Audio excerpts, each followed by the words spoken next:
RBI యొక్క monetary policy committee economy పట్ల ఎటువంటి దృక్పథంతో ఉంది అని చెప్పేదే ఈ మానిటరీ పాలసీ యొక్క స్టాన్స్. మన ఆర్బీఐ లాంగ్వేజ్లో ప్రధానంగా ఈ 5 పదాలు మనం వింటూ ఉంటాం. చూడండి జాగ్రత్తగా, చాలా ఇంపార్టెంట్ దీస్ 5 టర్మ్స్. ఒకటి accommodative policy, accommodative stance. Accommodative stance RBI ఎప్పుడు తీసుకుంటుంది? ఎకానమీ అనేది అంత బాలేనప్పుడు, రిసెషనరీ ట్రెండ్లో నడుస్తున్నప్పుడు, ఎకనామిక్ గ్రోత్ని ఆర్బీఐ సపోర్ట్ చేయాలి అని గోల్గా పెట్టుకున్నప్పుడు, గ్రోత్ని సపోర్ట్ చేయాలంటే ఏం చేయాలి? సిస్టంలో మనీ సప్లై పెరగాలి. సో మనీ సప్లై పెరగాలంటే వడ్డీ రేట్లు తగ్గాలి, సిఆర్ఆర్ తగ్గించాలి. అటువంటి యాటిట్యూడ్ ఆర్బీఐ చూపిస్తే దాన్ని ఏమంటాం? Accommodative stance. When RBI says I'm taking accommodative stance, మీరు ఏం ఎక్స్పెక్ట్ చేయొచ్చు? రేట్ కట్స్ ఎక్స్పెక్ట్ చేయొచ్చు, సిఆర్ఆర్ తగ్గొచ్చు, రెపో రేట్ తగ్గొచ్చు అని మీరు ఎక్స్పెక్ట్ చేయొచ్చు. ఆర్బీఐ ముందే సిగ్నల్ ఇస్తుంది. రెండవది withdrawal of accommodation. For example, economy Covid time తీసుకోండి, ఎకానమీ బాగాలేనప్పుడు ఆర్బీఐ ఏం చేసింది? అకామిడేటివ్ స్టాన్స్ తీసుకొని వరుసగా వడ్డీ రేట్లు తగ్గించుకుంటూ వచ్చింది. ఈ ప్రాసెస్లో ఏమైందమ్మా? మనీ సప్లై బాగా పెరిగింది, గ్రోత్ రెస్టోర్ అయింది. కానీ మెల్లమెల్లగా ఇన్ఫ్లేషన్ వచ్చే సైన్స్ కనిపిస్తున్నాయి. ఇంకా ఇన్ఫ్లేషన్ రాలేదు, కానీ ఇన్ఫ్లేషన్ వచ్చేయచ్చు. ఎందుకంటే ప్రజల చేతిలో డబ్బులు ఎక్కువ ఉంటే డిమాండ్ పెరిగి అది వస్తువులు సేవల యొక్క ధరలు పెరగడానికి కారణం కావచ్చు.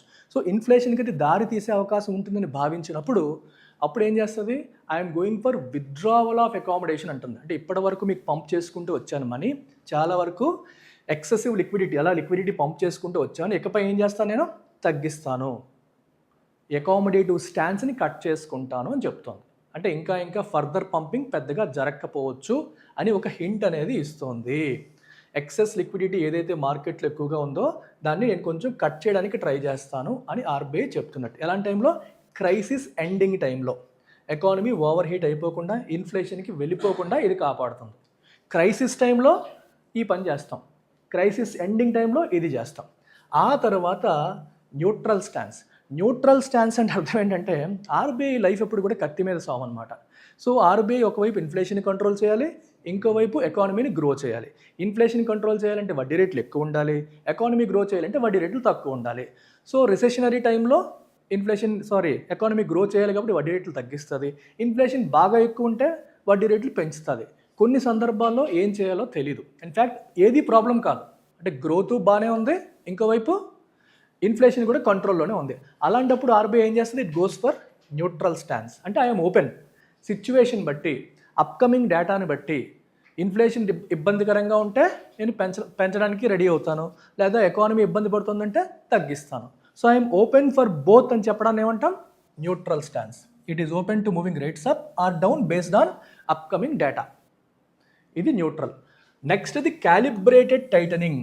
టైటనింగ్ అనే పదం చూడగానే మీకు అర్థమవుతుంది ఏంటది? మనీ సప్లైని కట్ చేసుకుంటూ వెళ్తుందని. కాకపోతే అగ్రెసివ్గా కాదు, క్యాలిబ్రేటెడ్ అంటే క్యాలిక్యులేటెడ్ అని.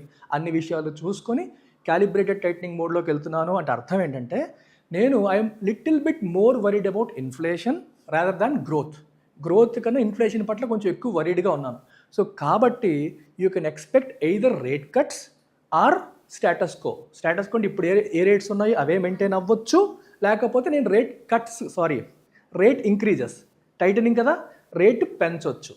అర్థమవుతుందా? I'm not much worried about growth now. So growth అంటే నాకు వరీ లేదు కాబట్టి రేట్ కట్స్ అయితే ఉండవు. గ్రోత్ సపోర్ట్ చేయాలంటే ఏం కావాలి? రేట్ కట్స్ కావాలి, అవి ఉండవు. సో ఏముండొచ్చు? ఎయిదర్ సేమ్ రేట్స్ ఉండొచ్చు, లేదా రేట్స్ పెంచవచ్చు depending upon the situation. Rate cuts అయితే ఉండవు. అలాంటి దాన్ని ఏమంటాం? Calibrated titling. అంటే లెక్కలన్నీ చూసుకొని అన్నీ చూసుకొని అవసరమైతే పెంచుతానని చెప్పడం.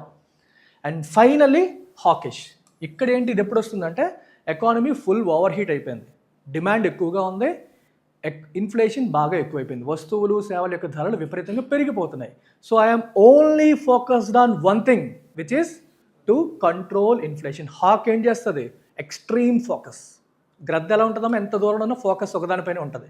అలా ఆర్బీఐ కూడా I'm focused only on controlling inflation అని గట్టిగా నొక్కి చెప్తుంది. అంటే అది ఏ స్టాన్స్ తీసుకున్నట్టు? Hawkish. You can never expect rate cuts when RBI takes hawkish. You can always expect increases. వడ్డీ రేట్లు పెరుగుతాయని మీరు ఫిక్స్ అయిపోతుంది. సిఆర్ఆర్ పెరుగుతుంది, ఎస్ఎల్ఆర్ పెరుగుతుంది, వడ్డీ రేట్లు పెరుగుతాయని మీరు హాకీ స్టాన్స్ తీసుకున్నప్పుడు ఎక్స్పెక్ట్ చేయొచ్చు. అయితే ఆర్బీఐ ఇంతకుముందు ఏ స్టాన్స్ తీసుకుందని చెప్పాను మీకు? అకామిడేటివ్ నుంచి న్యూట్రల్కి వచ్చేసింది. అకామిడేటివ్ అంటే సపోర్టివ్ స్టాన్స్ నుంచి న్యూట్రల్కి వచ్చింది.